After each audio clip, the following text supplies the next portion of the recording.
Donc nous allons voir dans cette vidéo une nouvelle fonction qui est dédiée à l'organisation des fichiers, c'est Mini Bridge. Donc vous connaissez Bridge qui est l'opération de gestion des fichiers de la Creative Suite d'Adobe. Ce logiciel il est présent d'une manière autonome, mais en fait il est accessible depuis toutes les applications, il peut se lancer depuis toutes les applications avec le bouton BR qui est ici en haut.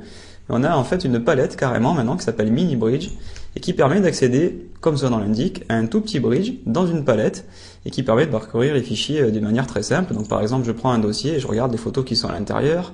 Je peux régler la taille des vignettes, choisir d'afficher les dossiers cachés par exemple.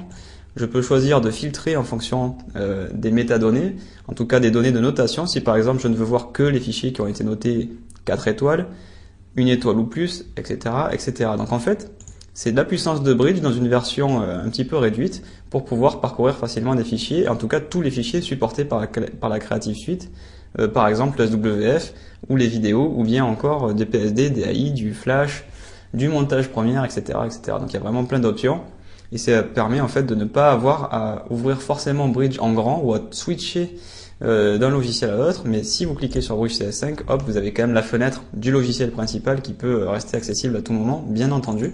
Donc c'est à vous de voir. Le seul petit truc que je veux vous montrer, c'est que si vous fermez Bridge CS5 et que vous revenez dans Photoshop, vous voyez qu'en fait Mini Bridge se base vraiment sur le Bridge normal, qui fait que on peut pas avoir Mini Bridge sans avoir Bridge qui tourne en arrière-plan. Donc il faut faire attention au niveau de la mémoire quand même. Ça consomme un peu de mémoire d'avoir toujours les deux en même temps. Donc si vous n'avez pas besoin de parcourir les fichiers parce que pendant 2 heures vous allez travailler sur une photo, vous pouvez en fait débrancher, déconnecter comme cela est dit ici, le bridge pour ne pas consommer trop de mémoire. Si vous en avez besoin, regardez, on clique sur OK pour le reconnecter.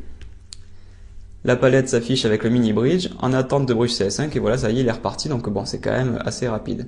Donc faites attention, si vous avez une palette qui vous dit Bridge a été déconnecté, c'est pas grave, c'est juste que vous aviez fermé le gros bridge, le vrai, qui était en fait en arrière-plan.